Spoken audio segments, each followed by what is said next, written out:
Greetings, everyone. Welcome to another virtual edition of Mic'd Up Sports. And my next guest doesn't have the traditional sports background, although she's okay with being identified as a coach's daughter or sister of a basketball player.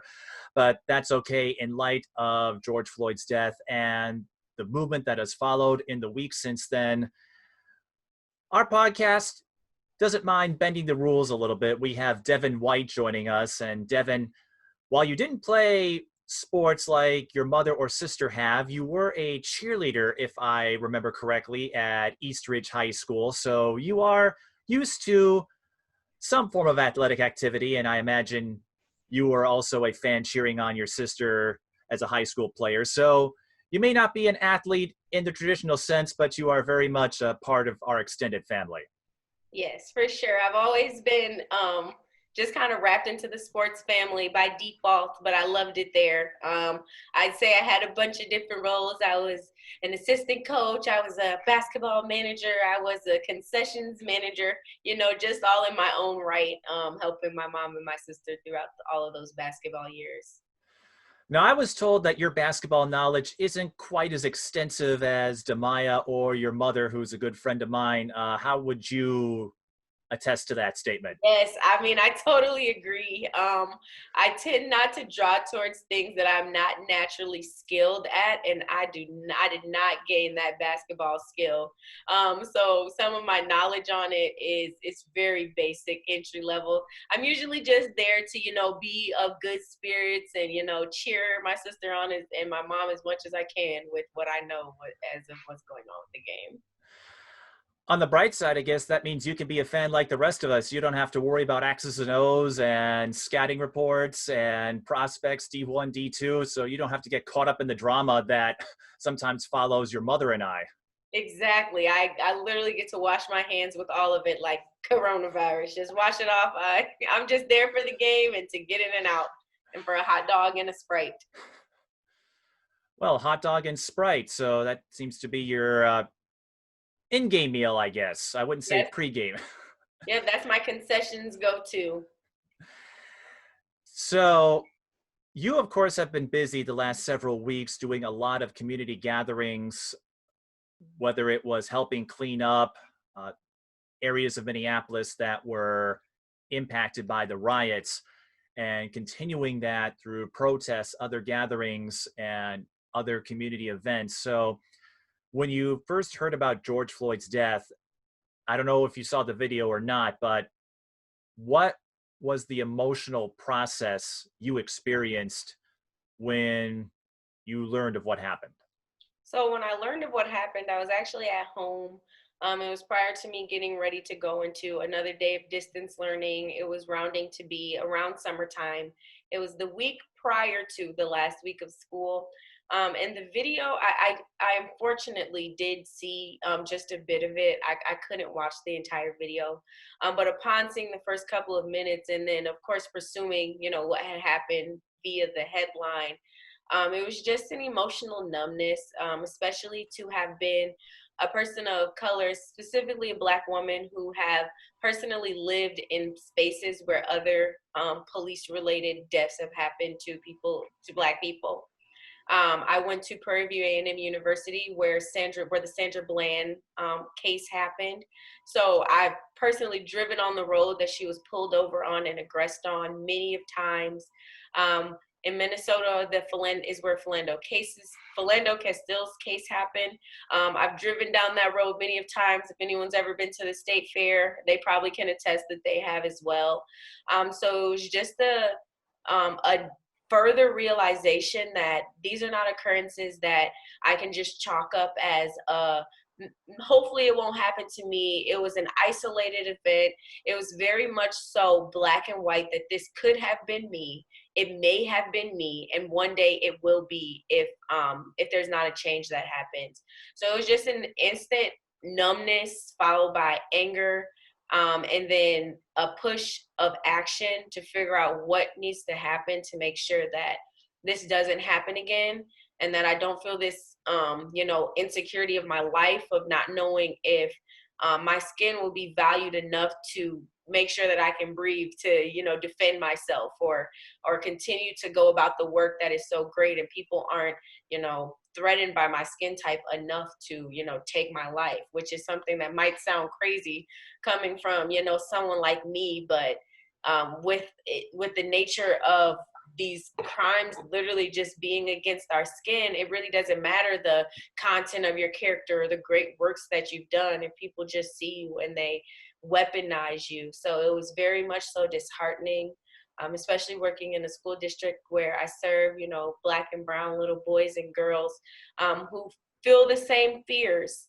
So it's hard to work in a system where you're supposed to be securing kids' hearts and their minds, and knowing that you live in a society where you're not even secure, to live your life freely. So it's disheartening and very still not a process that I feel like I could say I am fully, processed through or moved through, but one that's ever moving. So with the realness of everything that's going on, it's just, finding time to take out self-care and heal yourself as you can. And I think what you said is important, because even as time moves on and this fades, it's not like you get over it per se. It's still in the back of your mind. But as you noted, you just move forward as best you can. Yes, especially with there being other instances that have happened, with there being a African American man in Atlanta who was shot by their police department just within the last several days here. It just continues to go on to show that even though there are things going on that are actively, creating anti-racist elements in society, there are still elements that leave people feeling warranted to kill us in the streets. So it's like you can't let up on it, or you can't get comfortable in the change that we're making, because there are still so many other things that, are still actively working against us that we have to perpetuate and infiltrate and change. Now, your mother has been in touch with me over the last few days. I know she needed some time to collect herself, and Demaya has also shared her thoughts on social. So I don't know what kind of conversations you had with your immediate family, but when you heard about George Floyd, and knowing you have two family members who can attest to what you're going through, what were some of those conversations like, and how have you all handled it? And I honestly feel like it's a conversation that has happened so often that it's not even one that we respark every time there's a new hashtag or a new person. And it's sad that we've almost been desensitized to a point where it is just normal day life. It is just another thing that happens that is normalized, and probably, well, when it all happened, probably, if not of all of the events that happened after, justice may not have been served. So it's just kind of like, I honestly don't even remember like sitting down and having that conversation with them, because it's almost like we're all dealing with pain, and talking about it helps to heal a bit. But when it's a pain that's not a one-time occurrence and it's going to happen again, it's almost like you don't want to have the conversation that things will get better when you don't know when they will. So like if a child loses their pet fish, you can explain to them why that happened and they can move from it. And then possibly, have another fish and that fish lives be fruitful. But when it's something that is going to continue to happen, it's almost hard to have a conversation and reaffirm someone that things will get better when you don't know that that's the truth. And how frustrating is that? Because it's not something I can comprehend, just because, as I've said, I don't have to worry about playing that kind of game of Russian roulette, which I don't think is right. But to have it happen so often, whether it was Trayvon Martin 8 years ago, Philando Castile, who you mentioned, Jamar Clark here in Minneapolis 5 years ago, to have it happen so often that you speak of desensitization, how surreal is that for you to see an incident like this and go, well, this is how things are, if I'm making sense? Yeah, and I mean it's hard to even conceptualize the social structures that come with that like the act of us being desensitized, because it's just normal life. It's almost like when you walk through a system, and the system is literally your everyday environment and every institution that you have to be a part of to, be a legal and good standing citizen, when it's all built against you, you just learn how to move through repression. You just learn how to find joy in things that may not be joyous. You have to learn to take the small victories, because it's that unless you go over and beyond, and then over that and beyond some more, you probably will get the short end of the stick. So it's almost like seasoning yourself to be able to take what you know you're going to get, but be grateful for what may happen that's more. So it's it's just living Black in America. If it's not us dying at the hands of the police, it's us being undereducated in school systems, or us not having access to corporate loans, or just loans in general, or open housing markets. There's so many oppressive systems that it's almost we're desensitized to it all, because it's a system. So if we until we build up enough outrage to create change against it, we just have to continue to perpetuate through it. Because even when there's not something on the news, like I said, about police brutality or violence, we still are living day to day through the other oppressive systems that we have to go through. Now, I believe you shared some personal stories on social media, and I'm wondering if you're comfortable with sharing them here. Perhaps the first time you experienced racism or prejudice that illustrated some of the struggles that Blacks are facing in the present day. Sure. So, if you wouldn't mind me reframing the question, instead of maybe my first racial experience, because like I said, race is so interconnected into American life, and I spent quite a bit of time in the South as a child. So I can only attest to some of the micro racial aggressions that I probably faced from, infancy. But one of the most profound things that I felt was happened and maybe happening in other systems across, America, was the fact that when I was in high school, I went to East Ridge High School. It was a primarily suburban high school. There was a low population of, students of color at the school. The school was very new at the time that I was a student there. And there was a Black History Month program that we had decided to create, because there had not yet been anything at the school in its history to commemorate Black History Month. So me and a group of other like-minded students decided to come together and create the idea to make a short snippet of a Black history fact every day on the announcements for the month of February. A few days into our announcements, we decided to highlight the work of the Black Panther Party, and some of their contributions to education programs and school programs, and after school programs and things of that nature. Within the same day, our complete Black History Month program was ended. We were made known that some of the students at the school had parents in political places, and they were extremely dissatisfied with the distasteful announcement that we had, that was teaching their children about racist hate groups, and that they would not allow it in their schools. So from that day on, we could not have the rest of our Black History Month announcements. And it was very disturbing to me to be silenced in that way, especially because it was a direct attack on our race, because in history class, we literally learn about the KKK, which is a racist terrorism group, and the Nazis in our curriculum. We spend weeks, if not months, learning about racist and terrorist groups who terrorize people who look just like me just because. And we also read books in our curriculum that were streamlined through the district that had derogatory words in it, such as the N-word, so much to the fact that we had to have conversations before we even read the book to set a social setting where it could be respected and people would have the choice to say the word or not to say the word. And those were things that we learned in class. Those were things that our school board felt was important for it to be streamlined in our daily education. And when we took a moment out to streamline something that was for African American people, it was looked at as negative, and it was completely shut down. And that was something that just opened my eyes to so much, because I really felt like silenced, and that my importance was lessened, because it just was polarizing that a school would have no problem teaching me about how I was oppressed and beaten and lynched and hung in the streets. But for me to speak about how my people were powerful and they created programs was too much for them to handle.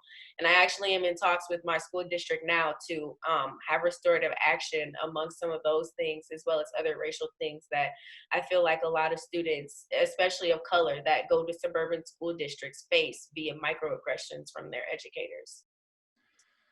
I'm wondering if you had any similar experiences as a cheerleader in Eastridge, or was that something that didn't come up like it did in the classroom? I wouldn't say that I experienced it so much hands-on, but I would just say that I was the only African-American cheerleader on my squad for the whole school year. I also was the first African-American captain of the cheerleading squad in the history of my school at the time. We had been a new school. We were probably open for about 3 years or so, but I mean, it goes a lot to say about the diversity of the team for me to be one of the first 10 cheerleaders on the squad that usually held about 15 to 20 girls per season, football and basketball, for there to be such a limited amount of cheerleaders of color. So it wasn't necessarily perpetuated head on from the coaching staff, but I mean, the demographics of the team definitely showed that. And then also just, some microaggressions from students. It was harder for people to relate to me and to kind of, gauge in my humanity, because we were different. I went to school in the suburbs, but I didn't always stay in the suburbs that I went to school in. So there was a disconnect as far as like culturally, environmentally. We just had different environments that we were in outside of school. So sometimes it caused there to be a harder relationship in school. I can attest to, when I was in high school, I always wanted to be a cheerleader in the inner city school. So I wanted to go to one specific St. Paul public school so badly and be a cheerleader, because a lot of my friends went there and the culture was just different. I felt like I would relate more there. But I definitely did still excel when I was in East Ridge, outside of me being, the only cheerleader of color on the team at the time. And how do you think your experience as a student, one of few students of color at the school, the only one on the cheerleading squad, how did that shape your perspective, and how did that help you become the advocate that you are when it comes to racism, prejudice, and educating us about a not so pleasant history in our timeline? I do believe that it was divine that I was able to go to school in the suburbs, even though I so desperately wanted to go to school in St. Paul. You can ask my mom. I used to beg her to let me go to school in St. Paul, and she would just stress to me some of the resources and the materials and the access to just pretty much resources were more inapt at the schools that she was looking to put me in. So it helped me be in a position to excel myself educationally, because that would open more doors for me than people could close, because they wouldn't be able to shut down my education, my scholarliness, how well I could speak. Those were things that they couldn't take away from me, even if they tried to lessen, my value due to something, surface level like race. But I also was able to see firsthand some of the disparities that inner city schools face in comparison to schools in the suburbs, because I was the first 6 years of my schooling career, from kindergarten to, well, actually 7, then from kindergarten to 6th grade, I went to school in different inner city schools, and in both St. Paul and Minneapolis. And then from 6th grade to 12th grade, I went to school in the Woodbury area. So for me to have been in both a inner city school district versus a suburban school district, and they both be public school districts who, in the state of Minnesota, which has such high curriculum standards, they should be receiving the same education. And I knew they weren't, because I was benefiting enough to be able to receive the suburban education. And some of my friends who went to school in the cities, they just weren't being offered the same resources that we were. And they were resources that we needed to have, that kind of put us ahead of the game, or even just where we needed to be in certain spaces. So I was blessed to have been able to see that there are disparities there, because had I just been in one school or the other, I wouldn't have been able to compare and contrast and really have that expertise to know that I'm speaking from both sides of the fence. I've been in inner city schools as well as suburban schools, so you can't tell me that the suburban schools don't have more resources or more access, because I have personally been a benefit for it. So I'm using the privilege that I have of going to school in the suburbs to let you all know that those privileges need to be afforded to people in the schools in the inner city, because they are just as important. Their demographic and area shouldn't determine the amount of education they receive, especially because I live in those areas. So it should be equal across the playing board. And I think that's one thing that I was able to get from having that experience from suburban and inner city schools. And on a related note, how influential was your mother?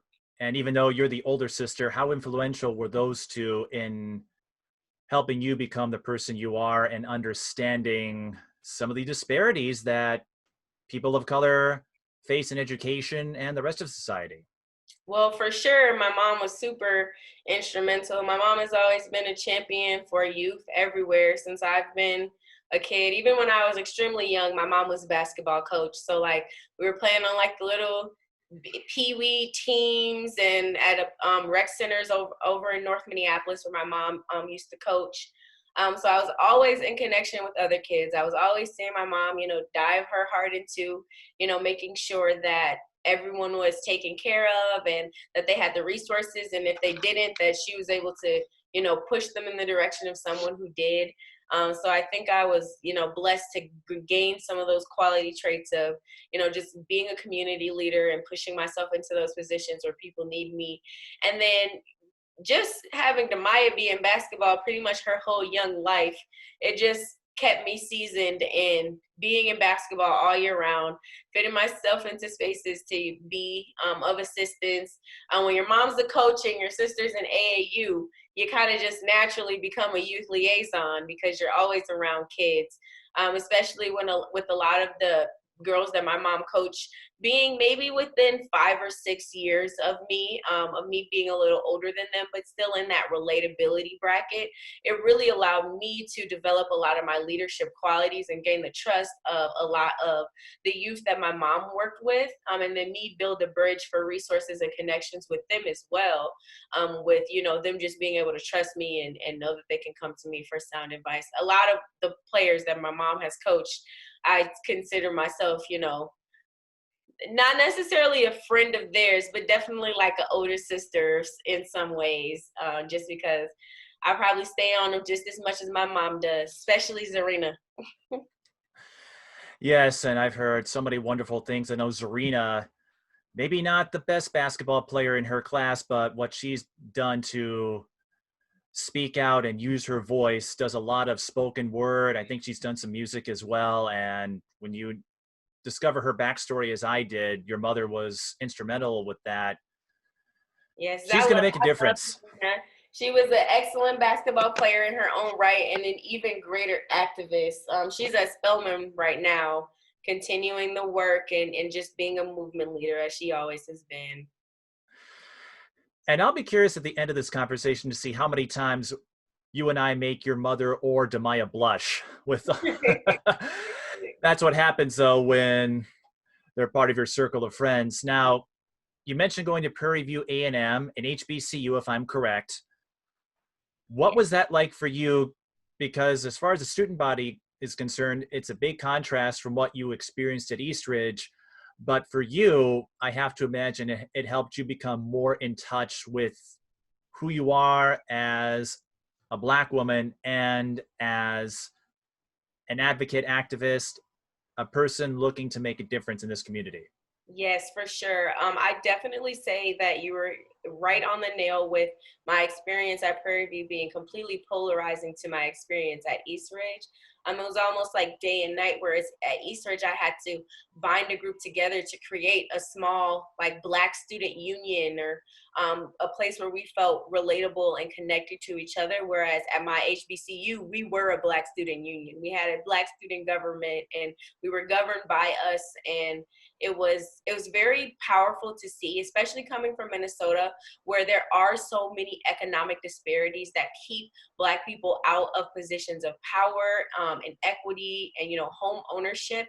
To go to a place where those inequities are still in place, but they're not as widespread, and the people are more unified and have been able to break through them more. So there is a lot more Black home ownership and business ownership and just unity down in the South. So it was very beautiful, especially coming from Minnesota, to see a Black community that was completely unified, that worked together, that was always on, like a loving family type of home front. They were very supportive of everyone. And it was also very powerful to be around um, a large, vast variety of different kinds of African American people, and still know that even though we're all different, we all are here for the same common goal. It kind of breaks the stereotype of being a quote unquote Black person, or like the stereotypes that you may have, because you get in this place where everybody's Black, but they're all different kinds of people. They come from all different kinds of backgrounds and have all different kinds of personalities. So it really helped open my eyes to the fact that there is a whole spectrum of Blackness, and you have to be around people who may not be in your immediate circle to kind of get that feel. And it also is something that I want to bring to Minnesota, because I feel like, especially in our public school systems, counselors are under educated on HBCUs. I know when I was going through the college application process and I got accepted, and I was talking to my counselor, she didn't even know what an HBCU was, nor could she help me at all in the application process, because she was not educated on it. So it's something that I want to push into our school systems, because it is something that gives especially kids of color a reaffirmation in their strength and excellence. And I feel like it's almost gross negligence that the schools aren't pushing that as an option, but will go full force to let kids know that they can go to, St. Paul College, or, a technical or trade school, which is fine, but they also should be pushing just as hard those spaces that are made just for them to excel. You spoke of the spectrum in the Black community, and I've gotten tastes of that with my basketball coverage, and I've been doing it for 14 years. And when you do it as long as I have, especially in the Twin Cities, you're going to meet a lot of people who don't look like you. But you also took me to even sitcoms or popular media that touched on it. There was an episode of Fresh Prince of Bel-Air that explored uh, the quote unquote Black stereotypes and how that can sometimes create fissures from within. I'm wondering if that's something you had to deal with growing up or going in school, or if not, and even if it wasn't the case, how your education at Prairie View A&M helped you expand your scope as far as the spectrum of the Black community. Because as I've seen over the years, they're just like the rest of us. So Yes. there's no boxes, no corners. You may not have the passion for sports per se as your mother and your sister did, but that doesn't make you any less Exactly. of a person from within the community. Yes. So um, I definitely would say that, as far as me personally experiencing it, I feel like it's something that kind of just like happens in and out with life. It's not necessarily just like a direct occurrence that I can think of. But going to Prairie View definitely did open my eyes to a lot of the different just variations of people. And like you said, just that there is no box or a mold. There's not a box that says that Black people can't listen to rock music, or that they can't be in a certain genre, or wear a certain clothes type, because it's out of the stereotype for them. And it was just beautiful to go into a place where people were just unapologetically them, and then they also just happened to be Black as well, or maybe they were Black but they also happen to be something else. And it doesn't have to be if you're this you can't be that. And I think that's something that I did face, just kind of microaggress in the suburbs. Is just kind of maybe, and for people not even to maybe even realize that they may have made me their token Black friend, or disassociated my Blackness with being Black, because it helped them, kind of conceptualize why they agreed with me, or why they were fond of me, and had these other harsh realities or perceptions about Black people, because they removed the fact that I was Black from me to make it more relatable. So I think that's something that helped me to see in HBCU, that I don't have to be Black and or I don't have to like pop music, so that doesn't make me Black. I can be a Black person who likes pop music, and that's just a trait. It doesn't take away or add to my Blackness. So I think that was something that was really amazing to see, kind of branching out from Minnesota. Were there instances where folks would look at you with surprising gazes when you revealed something that maybe they didn't see coming? Yes. And I think that was just like an on and off reality with me going to school in the suburbs. I was very intellectually inept. I've always been incredibly smart, and very well spoken.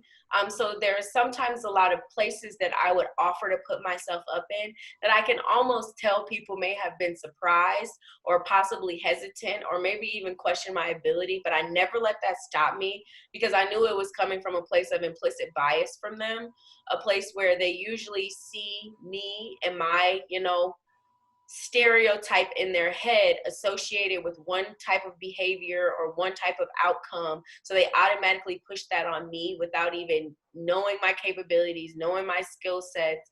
And so for me, with me knowing that it was their implicit bias, I never let their naysaying or their doubts get to me.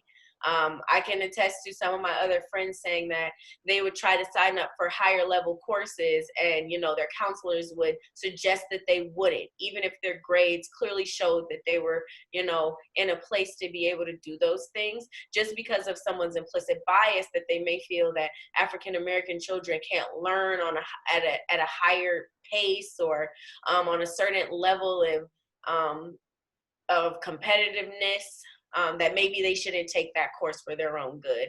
So it was me having that mental instillment in myself to never let anyone dim my light, because they would, only because in their mind they truly didn't feel that I'd ever really shine bright. And I just had to, knowing that, continue to push through. And it's hard and it's sad that I had to do that, especially at the hands of people who are paid to educate and serve me, through the tax dollars that my family pay them, no matter the race or creed that it's coming from. So that's also something that I'm going forward, I'm looking to work on implementing, is cultural sensitivity training, creating more spaces for Black educators, so that children don't have to feel like they don't have someone that can relate to them. And also that creating those cultural liaisons, so that if there are questions that someone maybe can't answer, or they don't feel that they can approach in a culturally sensitive way, there's someone that can. And perhaps to further prove this point that we've been discussing for the last few minutes, what are some of your favorites when it comes to music, movies, books, or TV? Just if someone were to ask you, hey, what are your hobbies or interests? Let's learn a little bit about you, Devyn, if you don't mind. I love Disney music and musicals. So I will watch a musical in a heartbeat. Do you have a favorite musical in that subgenre? Once Upon This Island, I think that's my favorite musical. It was the first musical I think I ever seen live. My mom took me to a play. It was some high school out in Hopkins, I believe. But I just really liked it. It was a play that was kind of based in Caribbean culture. And I just really liked the way they put on the show. And then I'm naturally kind of like a dancer, so musicals fit right up my alley, random singing and dancing. Um, Moana is my favorite movie because it's really inspirational.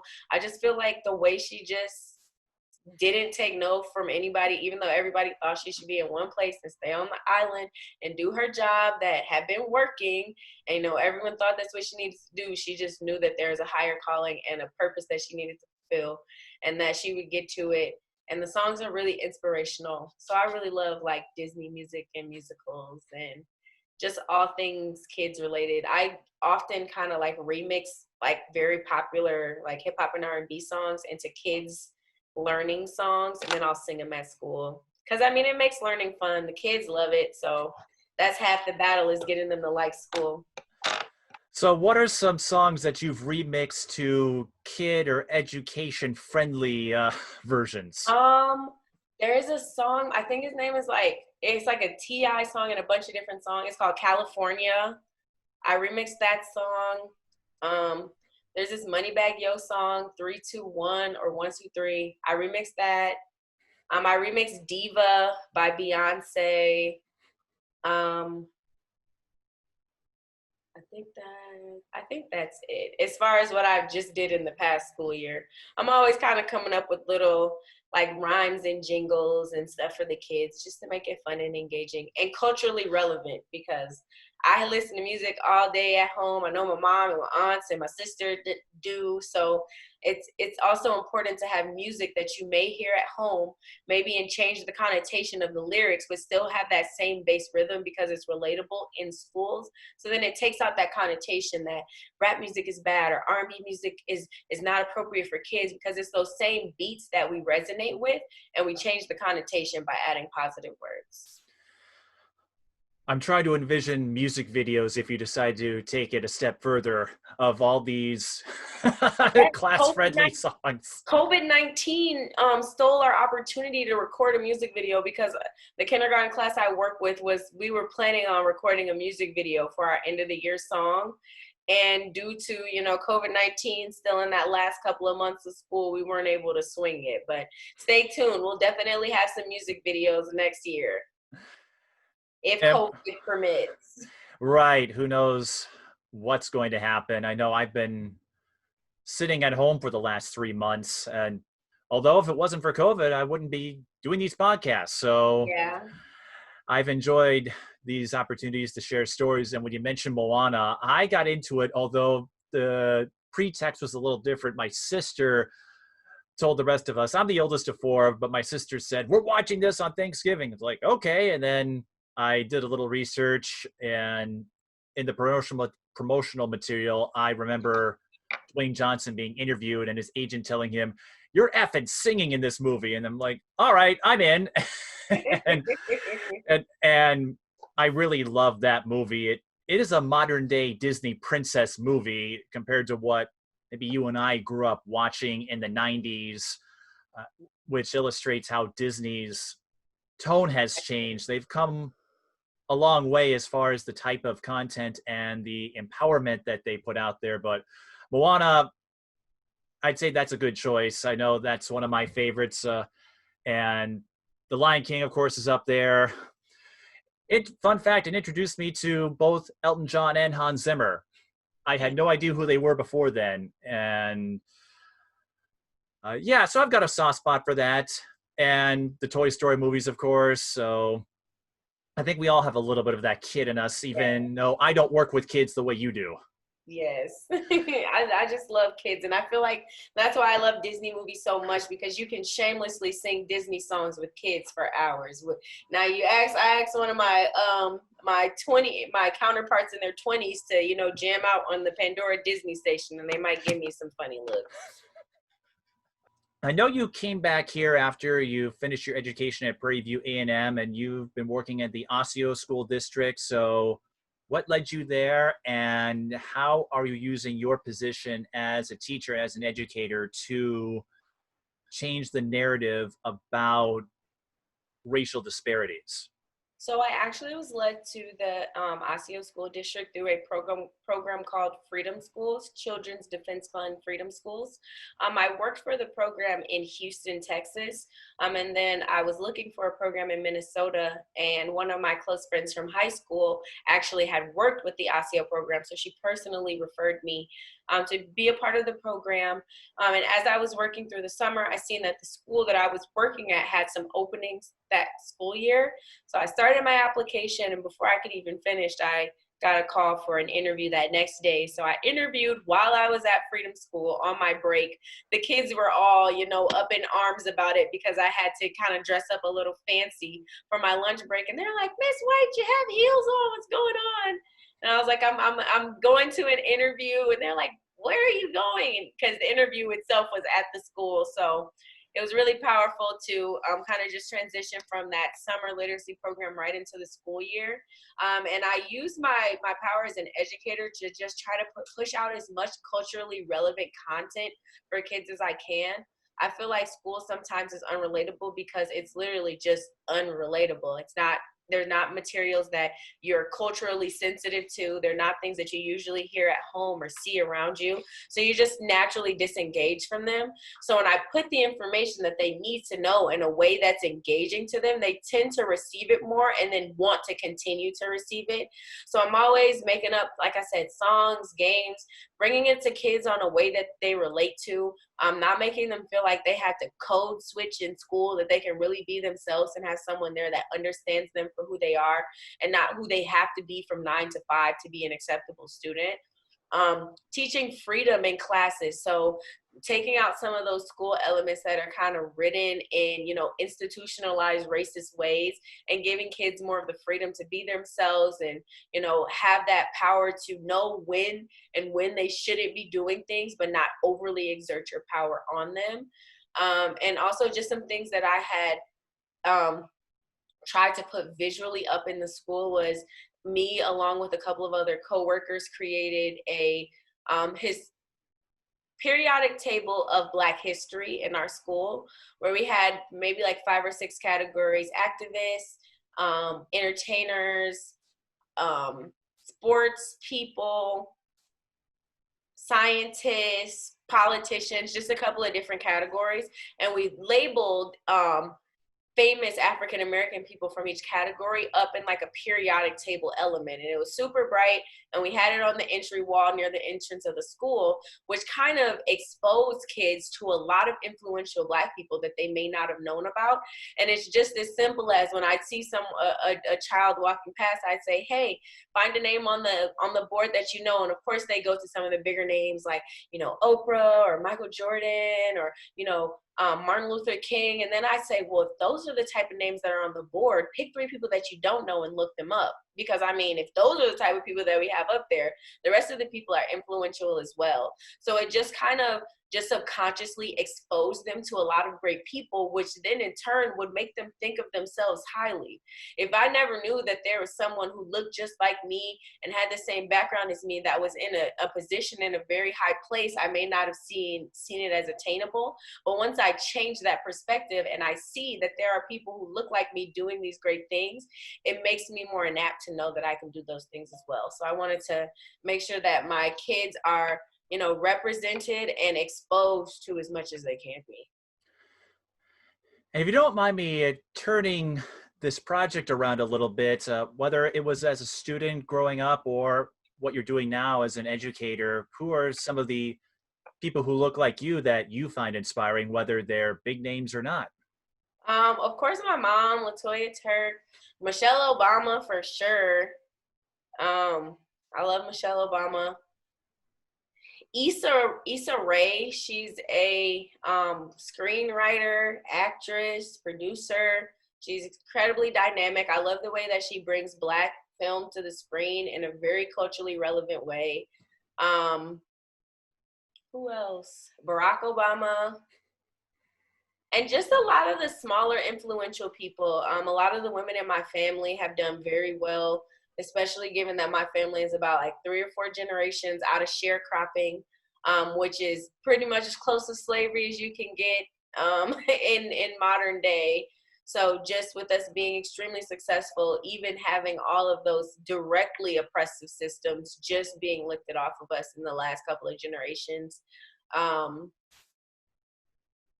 and just the people around me, a lot of the teams that I work with now, just the people who are inspiring me to continue to keep working every day because they're working extremely hard.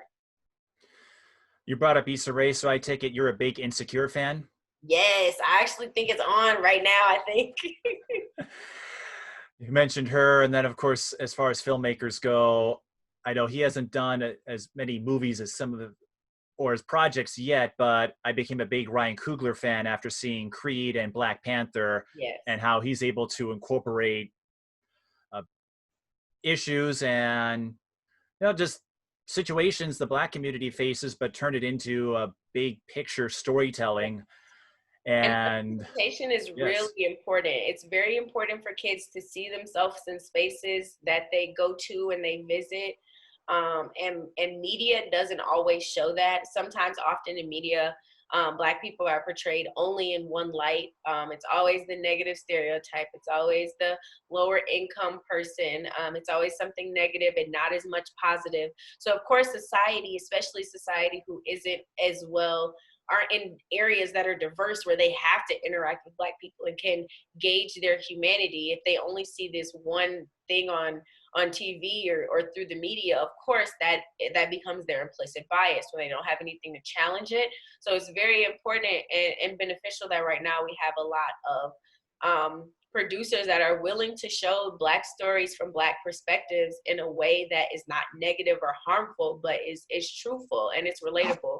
And it's really refreshing to see things happen that could have happened to you, and you're like, okay, finally a black film where the Black person is not like on drugs or in extreme poverty or just looking for a handout. You're seeing people who look like you in situations like you using your type of humor, and you realize that these are things that people would pay to have on screen, and it changes your perspective about breaking into an industry that should be open for everyone already. now, what do you enjoy most as an education member in the Osseo School District, working with elementary school kids? You've been at it for, I think, a year or two now. What have you enjoyed most about it? And how do you think that will help shape the next generation to be more inclusive or to be more aware of their surroundings, both in the present and our past, when it comes to this ongoing struggle? I think what I like the most is being able to be that safe space or that relatable person in the school for a lot of scholars. I also do love the school that I work at. We have one of the highest teacher of color to student of color ratios in our whole district, which means our building and our staff truly does, for the most part, reflect the students that we serve. So I think that is very important. It's very important to meet the students where they're at, to not make them feel like they have to, write themselves in whiteness to be successful. They can be successful being themselves, and there can be processes that can be put in place so that they can be themselves. Like I said, still be successful. So I love that I'm able to be influential in that and be that person for a lot of students, because I didn't have that person in a lot of my school settings. It was just kind of me using my knowledge to navigate through what it was like being a Black student in America, instead of having a teacher or a support that was there to be an advocate for me through some of these systems. Now, how long did it take for you to spring into action when you saw what happened to George Floyd and then you saw the riots a few days later? I know you went down to see what was going on, and then within a day or two, you were organizing cleanups along Lake Street, Nicollet, that area. And in the days since, you've been doing gatherings and other uh, groups, other community events to keep this conversation going. How long did it take for you to become a part of this change? So it was immediate. So I'd say And just to remember the timeline, George Floyd was murdered on a Monday. Memorial Day. Yep, on Memorial Day. And then on Tuesday is when they protested on Monday night, and then on Tuesday they protested, and then that's when a little bit of some of the rioting started. And I remember me and my group, we were planning a healing event. And then that second night, there was a man who was killed outside of a store. And then we were like, okay, it's past healing now. We need to make sure the people are okay because they're closing stores. So we woke up that next day. A lot of the stores were boarded up. They were closed indefinitely. We kind of were out in the field in St. Paul, just kind of gauging what was going on, giving the people hope. My good friend Louis Blaze was out encouraging the crowd in St. Paul near the Midway area. He's a phenomenal performer. He has definitely been instrumental in moving this movement through in Minnesota via his songs. He has a song called Freedom Fighter out right now. It's very powerful in relation to what's going on. So we were out there with him. And that was, I'd say that was day 3. And by day 4, we knew that people needed food. So we compiled a bit of donations together, found a spot, set up shop there, let people know that they could come by. And then from there, it just poured in. So we were organizing as we were going.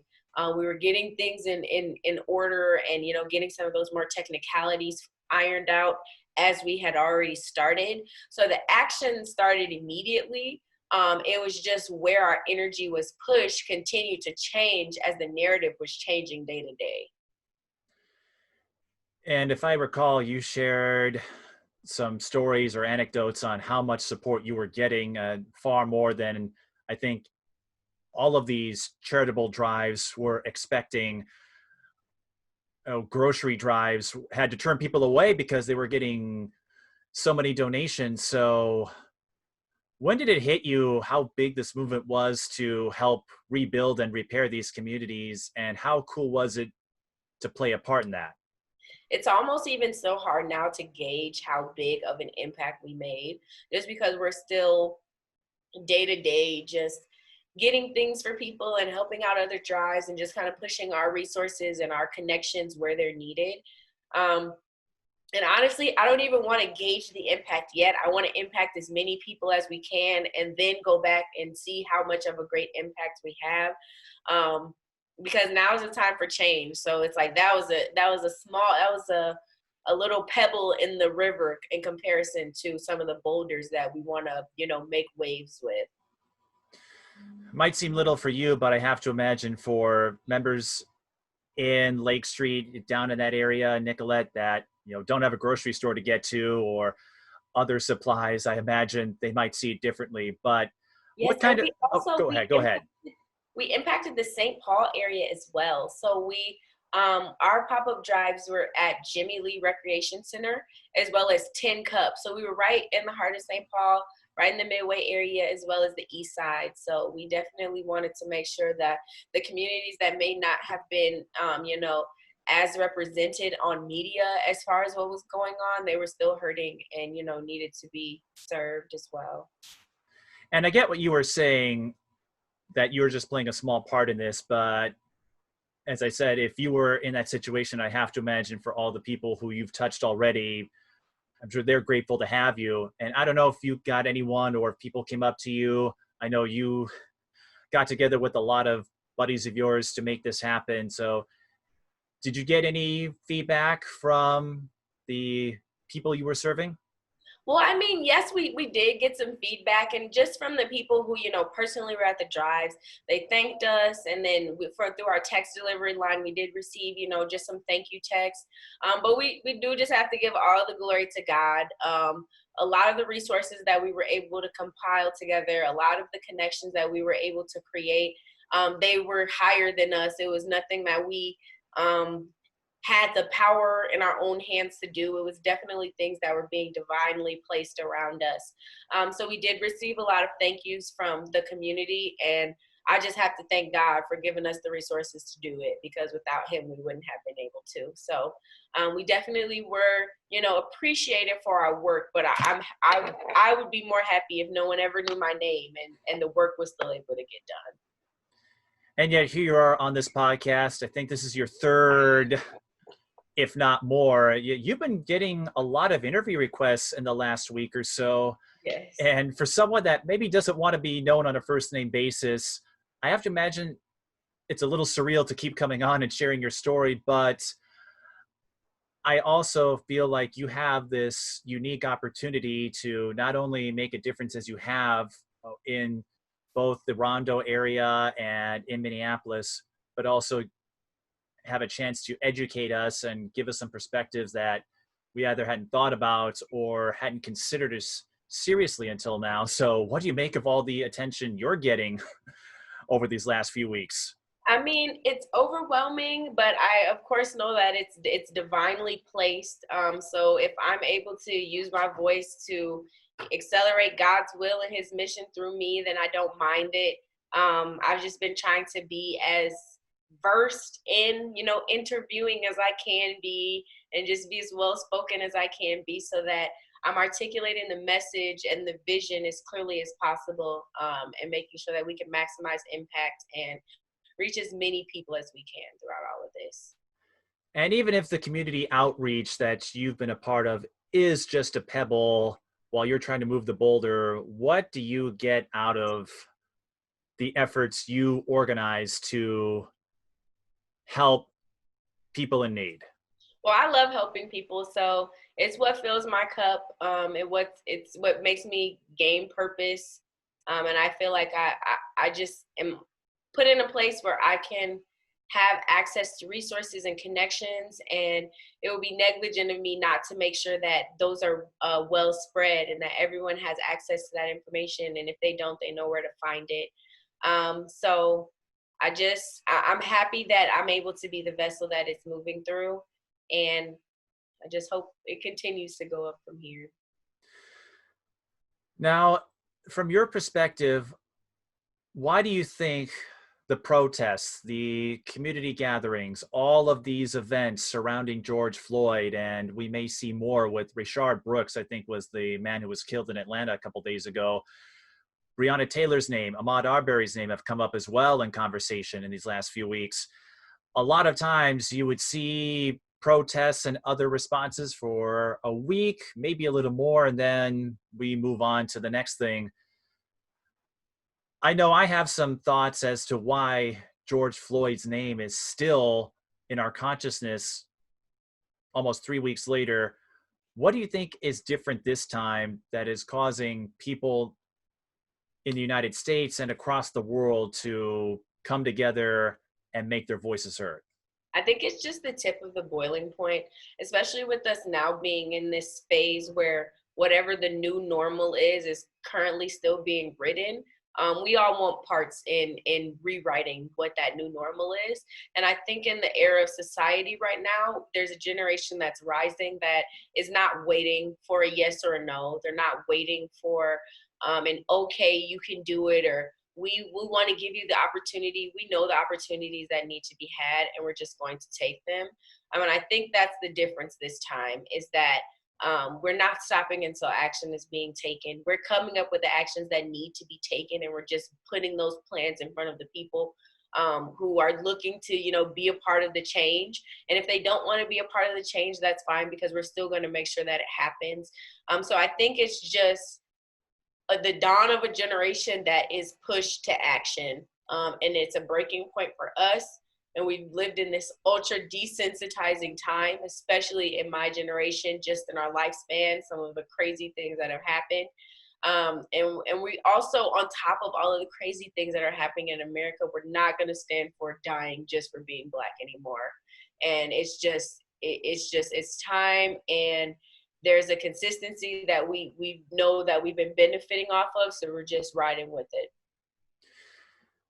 And you spoke of the boiling point, and we still have a long ways to go, of course, but I recall when Trayvon Martin's name was first in the news, or Michael Brown, which led to the Ferguson protests a few years ago, the attitudes, at least outside of the Black community, seem to be a little more apprehensive. And we're not seeing that now with George Floyd, where a lot of people, even NASCAR banned the Confederate flag and did an about face from a few years ago. Same thing with the NFL. And even athletes who were on the fence before have come on board. What does that say to you about the messages and how it's resonating with the community, where more people are beginning to understand why folks like yourself may be tired, upset, frustrated at what you have to experience? I think it's just setting the standard that it's no longer okay just to not be okay with racism. You have to be anti-racist. You have to actively work um, against the powers that be that, confine and can keep racial institutions alive. And I think that people now are just realizing that we need to see where you are with it in history. It's no longer an option to be silent. A silence is a form of agreement. So not only do you need to publicly stand in solidarity, because that will make other people uncomfortable, maybe to the point where they want to have a conversation with you, and then you can bring them to the light. And it also introduces accountability, because now that these people and these companies are pledging that they stand with people of color, those are things that 9 and 12 months from now we're going to hold them accountable for. How are your policies of reflecting those things that you said about how Black Lives Matter, and how are your board of directors affecting those things that you said? So it's not, I feel like right now a lot of people are just trying to get on the good side of PR, and not make a bad look or a stain for themselves by having these public statements. But it also is something that I don't mind them doing, because now we can hold them accountable to those things. Now that they have publicly stated that they stand with us, it should be no problem for them to, be a part of this, the restorative things that need to happen to remend those connections between the community and business sectors and all of those things, and making sure that if the major retail companies that are saying they stay with Black Lives Matters are talking to their security departments about following Black people in the stores when they're just shopping.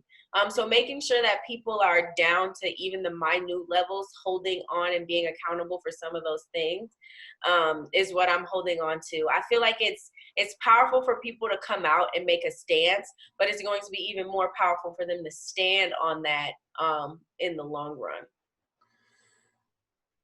Now, I'm something that crossed my mind as we were having this conversation. While the kids you work with at your elementary school might be a little young to grasp some of the more complex subjects that you and I can discuss, have they mentioned anything to you, or just how do they feel with the Absolutely. education? Sorry, with the education, with what you are doing to enlighten them about microaggressions or other things, or even just your presence, just letting them know that Black women can be teachers too? Yes. So, and I'm actually a co-teacher in the class that I work with. I work with Demetria Poe, and she is very influential in just streamlining Blackness and being comfortable in your own race and your culture and letting that shine through. And so the kids, especially in my kindergarten class and in some of the other groups that I've worked with throughout the school, we empower them to empower themselves.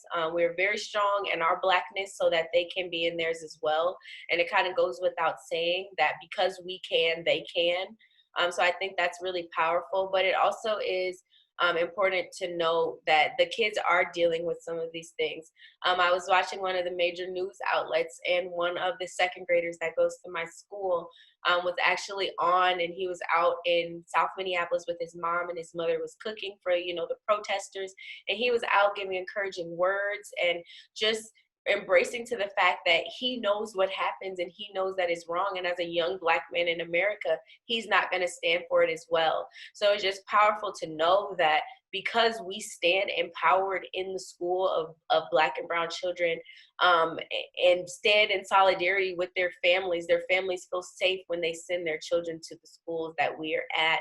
And that the children are hearing the things that we are saying, and they're taking them with them out to the communities, because they're dealing with these things too. Now, something that your mother told me about you and Demaya, she considers her two daughters freedom fighters. When you hear that, what does that mean for you?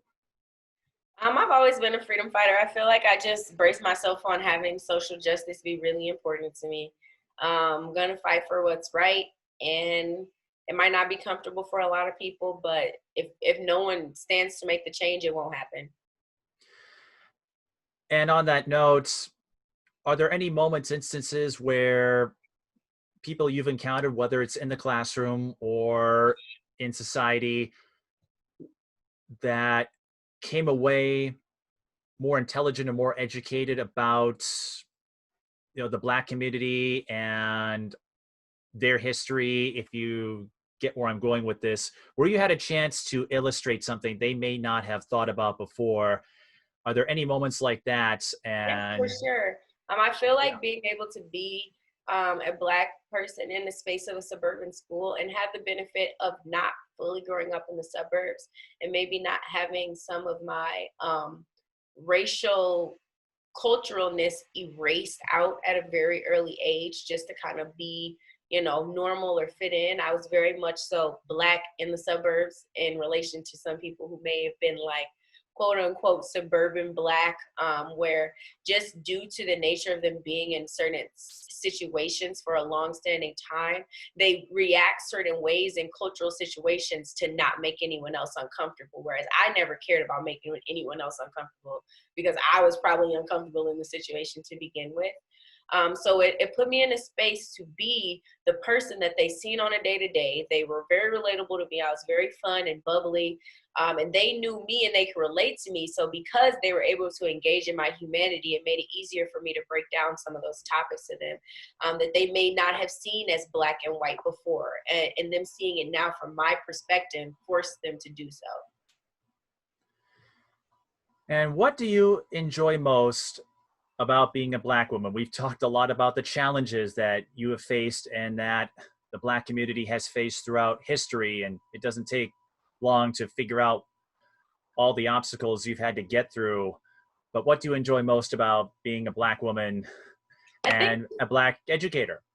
I think just the resilience that we have, that's wrapped up in joy and excellence, and funness, and it's just a bunch of different we can do it traits, and I think that's just the most fun thing about me, is that I can be smart and I can be serious and I can maybe be really assertive, but I can also be humble and take a back seat. So just kind of just being um, a vastness of things, is what I like the most. And over these last 3 weeks, whether it was going to protests or related events or gathering your buddies, helping the community, what are some of the moments, stories you're going to remember about the response to George Floyd's death and how it, in some ways, threatened to tear us apart as we saw in the wake of it, but since then, we've also seen how it can bring people together? I think some of the most influential moments that I'll remember is the nights that a lot of those instigators came out into the city and set fires. I'll never forget that. Me and some friends who were actually organizing a community healing event went down to South Minneapolis that night just to see it for ourselves. I'll never forget being in the streets and protesting near Midway. It was off University and Griggs, right by the CVS on the corner. We were protesting, and there was a National Guard officer, or it was a St. Paul police officer. And my friend, he had the megaphone, and he was just, chanting "No justice, no peace."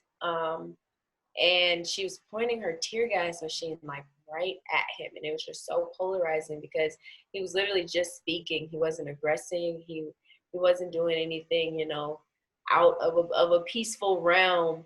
And then maybe like a minute or so later, they did tear gas the crowd, and it was just it was polarizing for that to have happened. But I mean, it's a part of the process. That's something I won't forget. And then just how the community has just been banding together, how the youth, how the young people have just been creating these pop-ups and getting resources to the community, and just kind of have a by any means necessary attitude. From your perspective, and you can answer this in any direction you'd like, but what can we do to move this conversation forward so that we don't have to hear about names like George Floyd or Rayshard Brooks or all of these others who end up in the news for the wrong reason? So we don't have to memorialize them, but we can highlight the difference, the contributions that they could have made, and the contributions that you're making as a co-teacher and as a community activist. I think some things that we can move forward, some things that we can do to move forward is just to continue to create and develop programs that will attack some of those inequities at a base level. Push more resources into our community, push financial literacy into our community. That'll push out some of those need for, you know, funds. It'll push out some of those depression rates. It'll push out some of those things that are just caused by social barriers. So continue to develop programs that you wish you had for yourself, or maybe that you have had for yourself that you know that inner city students don't have. Continuing to push legislators to make long-standing changes. Pushing for legislators to put people of color in regulatory committees that fund and determine how funds are spent for the communities that they serve, because sometimes they give this money to people who have no idea the needs of the people, and it often goes to the extreme wrong places.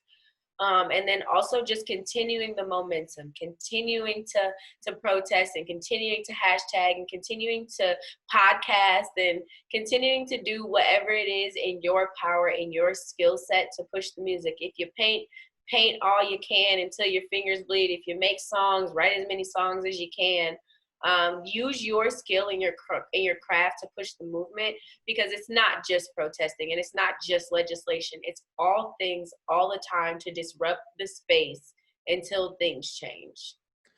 And on a related note, what are some remedies that you and others can take? Because as you spoke of, desensitization, trauma, all of those things can build up. And I know several of my Black friends have told me how they're still processing what's going on. And one of them had to take a week off work.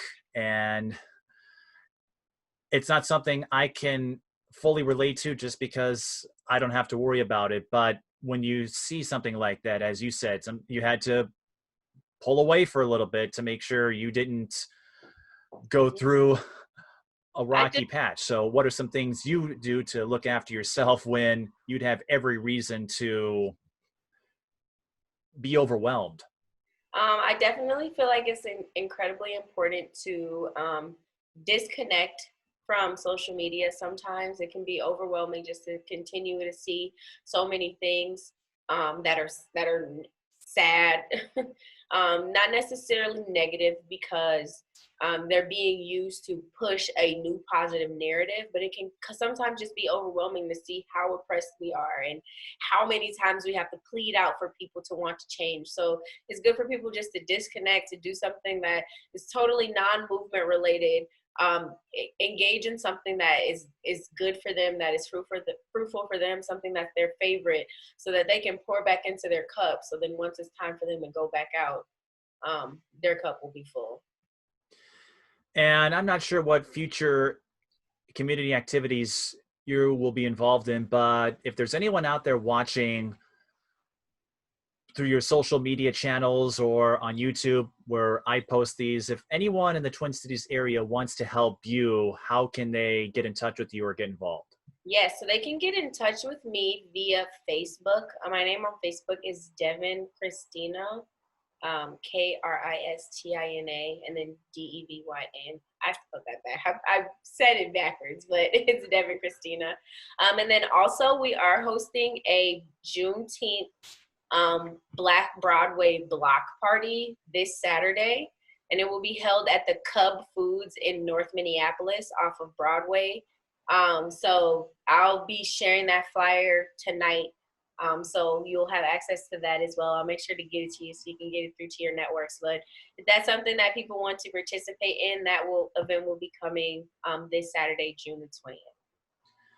And what else would you like to add about yourself that we haven't had an opportunity to touch on? Because I know this podcast has spent a lot of time about your work as an educator, advocate, and about George Floyd. But is there anything else you'd like to say about yourself? Not really, except for the fact that I'm just blessed to God has put me in the positions to do these things. And I just continue that He hopes to use me and the people around me just to propel the mission, to use their platforms. That's it. Just that He continues to use me. I try not to lift myself up too much, because 2 weeks ago I was just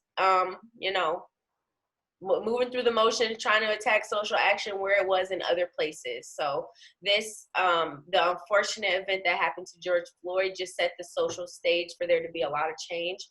And I'm just glad that God's choosing me to be one of His agents of change, as well as you and everyone else who's doing their work in their own respective right. Devyn, I would have to say, I don't know. I'm just thankful we had you on, but I almost shudder to think of what would happen if you and your mother came on at the same time, because talking to you for the last hour and change, I know you say you get this a lot, but I feel like I'm talking with your mother again. I trust me, I get it all the time. Well, there are worse comparisons, I suppose. So it's a badge of honor with how much you look up to her. And I'm sure the two of you have had some laughs about it. Yeah. Well, I do appreciate the time, and I can't wait to hear some of the new activities and new advocacies you will put in place. And I know personally, I told your mother this, I have been itching to find a way to feature you in some capacity, because I've had your mother on in the broadcast booth for several games. I've called Demaya in a couple of seasons at Maranatha. And not that I forgot about you, but just finding the realm. Well, yes. Well, for a while, it's like, how can I get Devyn? And then I saw the work that you're doing, and that's what led me to reach out. And I'm glad you followed up, because this was an enlightening conversation. They all have been, but now I've checked you off that list. Yes, thank you so much. I'm glad I was able to connect with you as well. Demaya and my mom speak really highly of you. Well, I could see my bribes have paid off. No, I'm kidding. No. Well, I'm happy you came on, and even though you don't have the same sports background as they do, whenever, I don't want to say we go back to normal, because the old normal, I don't think we're going to return to, but I would love to have you on again just to share more about your oral history, like your Disney fandom and some of your other passions, because I know whenever you and I meet, we're going to have a common thread in Moana now. Yes. And maybe we can do some other ones, figure out some other Disney or other musicals. So once again, Devyn White, thanks for joining us. And I'm glad you shared your wisdom with me and my audience. And I hope you continue to embed us with more. Thank you so much, Mike, for your time. I really appreciate it as well.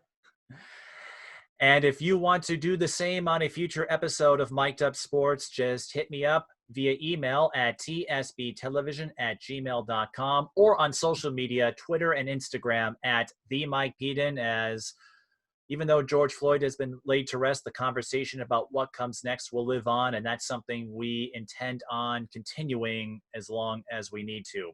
So thanks for watching this edition of Mic'd Up Sports. We'll see you next time.